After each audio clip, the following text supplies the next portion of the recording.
Peace, everyone. Welcome to Piper Carter Podcast.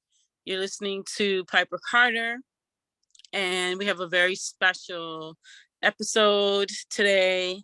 We're hearing from two incredible people. We're going to bring these two people back to do another whole episode on all the things they do. So remember to like, share, subscribe. And today we're going to hear about a really wonderful and important event that is coming up here in Detroit, Michigan. And so I'm going to pass it over to my guests. Let's jump into what this event is and when it is and all the details about this important, incredible event. Well, so first, my name is Ali Darul, Executive Director of the Lumens Foundation. And my name is Dee Darul, and I am the Vice President of the Lumens Foundation. All right, so what the event is, we've currently partnered with the Avalon Village, the Motor City Steam Foundation, the lab drawer, to create a off-grid STEM lab that's completely run on solar. The outside is currently finished, so the outside has a mural, a deck, and everything. But the event that is happening this Saturday, October 8th, from 12 to 4 is a fundraising event to complete the inside. So the inside already has floors, walls, and electricity, but we are raising funds to get the desks, chairs, 3D printers, tablets, and things of that nature. Mm-hmm. Yeah, so talk to us about, you gave us a nice overview, so thank you so much. So talk about the creation of this STEAM lab. Yeah, so Avalon Village came to us. We also have a for-profit arm called Ryder Cooperative Industries that does clean energy projects around the Metro Detroit area, as well as some workforce development. And so the beautiful directress over at the Avalon Village, Mama Shamayim Shu, was like, I really want to have a space where kids can come to the inner cities, right in the middle of the neighborhood, and learn about, STEAM, science, technology, art, mathematics, and we can bring them in and have them, basically when they're coming into this space, which is essentially a 40-foot shipping container that's been retrofitted to like be a classroom, like a remote classroom. So the idea is that, it runs completely on solar. So it doesn't emit any CO2 gas at all. It can operate even if there's a blackout. So it's not tied to any electricity or utilities like that. And the idea is to be able to remotely connect this classroom to other classrooms like across the state, right, or even the country. So having like remote viewing, kind of like this, but really like interactive, where students from one classroom could do experiments and connect that with another classroom that's doing similar work. So there's a shared experience, a shared connection between those. And that's really how it got started. Yeah, and so shouts out to Mama Shu at Avalon Village, has been working diligently to get the entire project resourced, and also there's a park, and also it's a gathering space, and it's just a really important part of our community. And so, yeah, just sending her lots of love that her vision is that she finally has people to help her execute the vision in the way that she's been planning for so long. And so with the partnership, can you explain a bit more about your role in terms of, because I think examples that we've seen in terms of bringing STEAM labs and technology and this kind of thing, I feel like we've seen this a lot with what I would consider large scale corporations investing in what we would call schools or buildings that have been designated as like traditional schools. So could you speak a bit more about your role as, I'd say, an independent company investing in this project? Like, what does that look like for you as an independent entrepreneur?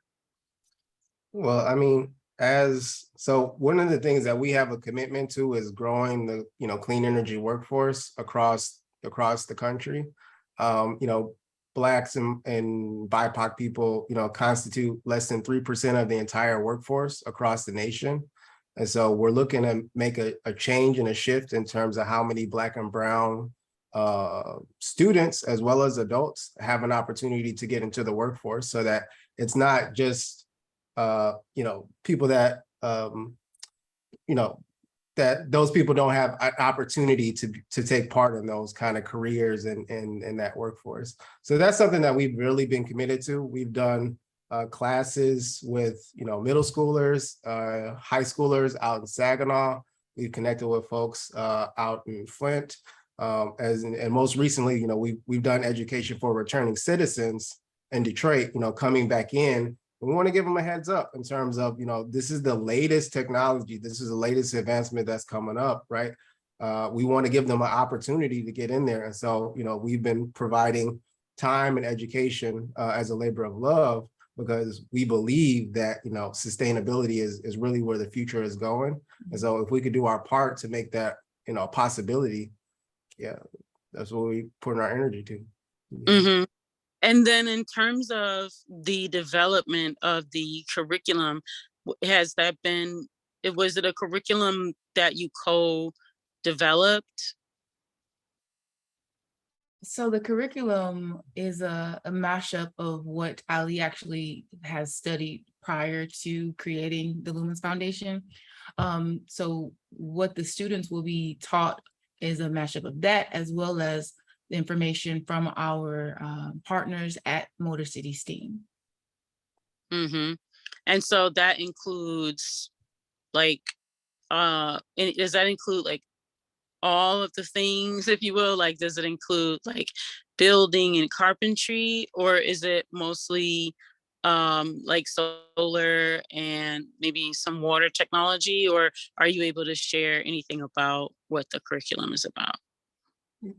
Yeah, so so the curriculum for the STEM lab specifically is more geared around like science, technology, like getting students introduced into that field, into those fields. And we also have other tracks for people that are really looking to get into the workforce. Even those are more geared towards solar technologies, some solar design, some solar engineering. And if those people, have have some background experience with carpentry, right? That'll really position them well to be able to get jobs out here. So our lane is more specifically around solar technology, but we do have partners that can come in and provide education in terms of like building, water purification, basic gardening and survival skills. And so we want to be able to create a platform that various educators can come in, provide their skills out to communities that really are requesting and demanding this kind of education. Mm-hmm. And then in terms of when you talk about partners, are you speaking of like school or like university, or are you speaking more of like professionals that are in community that have businesses, or is it a combination of all of that? But real quick, and I'll give you the president.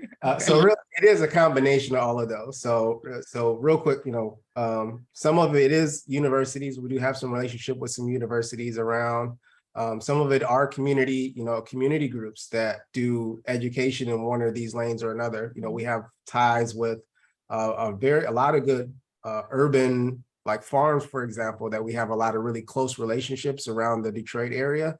They're willing to lend education towards, being able to share and disseminate this out, as well as, students and people that just have experience in various different areas. So it's kind of a mix. What would you say? Right. So we're kind of like a hub that brings everybody together to be able to disseminate this throughout the community, present it to the inner youth or anyone that's interested in these fields.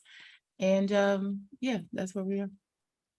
Okay, sweet. Yeah. So You know, the makerspace area movement has been going on for a while in Detroit, and I kind of view this as a makerspace. Um, and it's interesting that, you know, you all have an actual business around this. Um, can you speak a bit more about your, well, I don't want to say your business model. I want to say like, so that people understand more what it is that you do. I guess like for me, I understand very deeply, but for a person who maybe would be like what are y'all talking about? You know, could you just explain a bit more about what it is that you all do? Okay. So basically, the Lumens Foundation was founded on creating communities that are sustainable and having them have those skills to help them to be sustainable, right? So what we're doing is bringing the options or the programs of gardening, of solar, of STEAM to them directly in their communities by us, for us, to have them make up more than 3% of solar technology, more than 11% of STEAM disciplines. So that's what our goal is focused on at this time. Yeah, and then, you know, from the for-profit side, because they kind of are complementary. Like, you know, we know that there's going to be more projects and more funding coming down for, you know, clean energy jobs. And, you know, there recently has been an act passed called the Inflation Reduction Act that's really set to make clean energy accessible for a large portion of the country. And we know that there's funding coming down to be able to support, you know, creating projects and jobs like that. And so, you know, we do want to be able to grow up a workforce, and also the intention is to have them be placed in jobs that we know are coming down. So, you know, we're starting while, you know, educating them, getting them interested, letting them know that solar technology and science and math is a thing that can be adopted by, you know, our culture, that we can really embrace wholeheartedly. And then also getting them trained up and actually out in the field so that they can actually make, you know, make a living, make a decent wage, you know, installing these projects too. So they go hand in hand. Yeah, and I know myself, I'm involved in a bunch of different spaces doing activism, environmental justice activism. So Yeah. I would say that one of my observations in being involved in the movement is one of our biggest challenges is, I would say, beliefs. Although we do have huge, I don't want to take anything away from the systemic challenges, right? The systemic pushback is huge. That's real. That's a real thing that we are actively pushing back against, and while we're creating our new, right? Yeah. Because we're not just like sitting back, like imagining that something's going to emerge. But what I found is a huge barrier is beliefs, right? Like there seems to be a disconnect between what I would call like self-determination, or the idea of sovereignty, and a more traditional idea of charity. Yeah. So I'm wondering if you could explain a bit, one about sovereignty, and maybe two about energy sovereignty, and like what is that? Because that's probably not a general use term, but like, and maybe make it plain for folks, like to have an understanding of maybe what is sovereignty, what is energy sovereignty, but also you mentioned something before, but maybe you could explain a little bit about the importance of us being involved in the energy sovereignty movement. Yeah. I mean, I think that, and one, so kudos, because I have seen some of the activism work that you've been doing out in the community. So it's been really making a difference for our folks, I believe. But I think it's really important because, Black and brown people, especially in underserved neighborhoods, like, many areas of Detroit, like 48203 is where we're at, right? Like Highland Park is where we're based out of. And so we're looking to, create a place where people can be a little bit freer from, a lot of these rate hikes that have been happening from our local utility. Highland Park, if you know Highland Park's story at all, they had their lights repossessed by DTE back in 2011. And it really had a negative impact on the quality of life for the folks down here, for people that lived in these zip codes. And so, if one of the solutions that came up was like, how do we just put our own lights up that's powered by solar, right? And that's on private property. So that's not an issue anymore. So it's not even a question.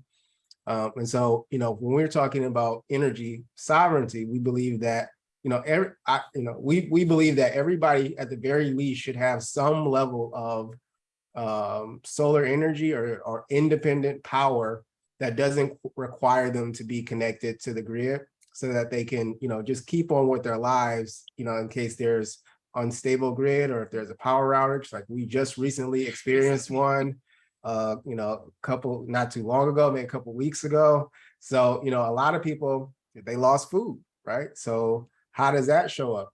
People are investing, their money, their checks that they got to work hard for, to have it lost, that's, it doesn't really work. And DTE has a monopoly. I'm not hampering on DTE. I'm just saying that, objectively, it's just not really been sustainable for the residents and the people that are really trying to get, serviced, and the utilities and the infrastructure is just really kind of old. And so, they're really going to have to either put some time into it, but either way, I believe that every home, in these underserved neighborhoods should have, some energy sovereignty. And we're going to be an example of that, here. Right now we're in our lab, and right now we're off grid, with even this production right now, right, and showing that, there's ways and there's methods for being able to do this, right. And so this is what we've been doing with some of our communities. So share what those ways are, right? So there's generators, there's also solar panels on the house. So he's created a whole power station. And in the blackout that we had, not very many people had power, so they did lose food. A lot of people weren't probably able to keep their medicines cold and things of that nature.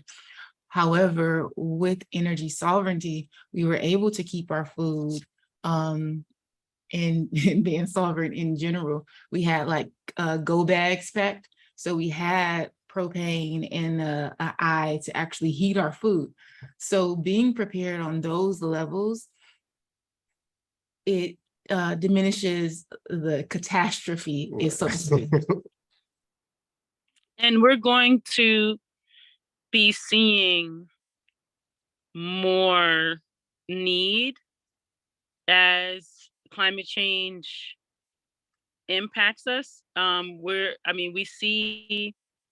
We have seen, fortunately, the Detroit area does not have as severe weather as a lot of other places. However, the last couple of years, we have seen more severe weather, which has caused flooding, which has caused high winds, down power lines, and things like that. So we're looking right now as we see what's happening, whether it's the fires on the West Coast that have been ramping up, or the hurricanes on the Southeast, sending lots of love to the people in Florida right now. They say it's one of the deadliest hurricanes. People in Puerto Rico are suffering right now. And we're looking at what happened in Jackson, right? I mean, folks are, their water is contaminated, but all of these things are linked, right? Like they're not like our life that we have in this moment, all these things are connected. And so just thinking about in your vision, like in your highest vision that you would want for our people, for our citizens, for our folks, what would that look like for people to be off grid? Like, how will people become off the grid? And I'm not necessarily talking about a fairy tale either, because you are actually doing these things. It's just, so these are things that you're already doing. I guess I'm just asking, in your highest hope for most of our folks, like how would that look for folks? Like, because I'm thinking about the conversations that I've had, right? Supporting an organization called Solidarity, who is located in Highland Park, and going door to door for them and talking to residents. Many of the Highland Park residents are on board, though. I will say that y'all been doing a good job with that. But even just expanding that conversation out to like the east side and stuff, it seems to be something that folks really want as an idea, but don't see as a part of their immediate reality because of things like cost, or the cost being high, or that is prohibitive, or also to maintenance, and also to just like lack of understanding of the technology and how to maintain it and take care of it. So in your highest hopes, like how would everyone be, energy sovereign and off the grid? Like help us understand that vision. Well, even with the courses that we offer, we want to be able to share that, how it works with them, so they have a greater understanding of it, and then move towards the implementation of it. Because without the knowledge of how it actually works, what benefits it has, and what you can do with it actually if, another power outage happens, those are things that they are kind of aware of, but not so much, I would say, at that point. Yeah. And so I know you do installations, yeah? Is that a part of the service that you offer? Can you speak about that part? Yeah, so the for-profit Writer Cooperative Industries does do installations. We've done, we actually have done quite a few lighting installations in the city of Highland Park to help support some of the residents. We were running a program in partnership with Solidarity for about 2 to 3 years, and have had some, positive feedback from that program in terms of, being able to bring light back to the city that was owned by the residents. That really aided the community a lot. But in terms of answering the question on what does sustainability look like as well, and what it is that we do. I mean, we've workforce development is one thing. We've also, in my vision, when I look at, if we're projecting forward, some years, like, 5 years in the future, what would that ideal community look like that's energy sovereign? I would say, one, everybody has some amount of energy storage. So everybody has at least a small, modest amount of solar, and maybe a solar generator, right? In case, so that they can, run lights, internet, or, whatever it is, basic stuff that they would need, that they have it, right? For refrigeration, you should have one at least large enough to run a refrigerator and some lights at minimum. If you want to have some more, great. I'd also see that the communities are demonstrating a lot of local gardening. That's something that I see. So, us ourselves, we also have a garden, and so we grow some of our food. But also, classes around how to can and how to store your food. We think that this is important too. So there's people that have knowledge bases around that. So that's something that can, we believe that should be shared with the community, so that, they're prepared for those kind of situations. But also, you mentioned the east side. And so as well as cost. So like there are communities that are developing this for like more community based. So if individuals can't necessarily get solar on their homes, another project that we're working on is for a building on the east side called the Lennox Center. The old Lennox Center got flooded out some years ago, and it's basically been condemned. But so they're building up a brand new one, right in the middle of the community. It's off the river, and they're looking to build that up as a recreation center, but also like a hub, so that it's built out to have solar. It's going to have battery storage. It's going to have generators, so that it's quadruple redundant in terms of energy. And so if there's any kind of catastrophe, people can come from the community, since they already come to the location anyway, right? And it's called a resiliency hub, so that people can come there. They already frequent it, but they can come there in cases of climate emergency or catastrophe, come and get services, charge their devices, maybe store their medications, anything that they would need, and it's a space that's not foreign, right? It's a place that you already go. And so we believe that model is important. And so we're looking to develop more resiliency hubs in key areas around the city to be able to, create more resiliency in terms of, the community. Yeah. And for that, yeah, I mean, this is a wonderful, important conversation. And I want to bring you guys back to go deeper into some other things at another time, because I, know that y'all are like, deeply involved. But I know that this conversation is a bit more on the surface, just because we want to really promote this event, and we want to promote people to come out to this event. So again, I want to, if you guys could highlight, this event again, and just, let people know like how awesome it's going to be, and, why they need to be there. All right, so the event is October 8th, which is Saturday from 12 to 4. Our partners are the Avalon Village, Motor City Steam / the Lab Drawer.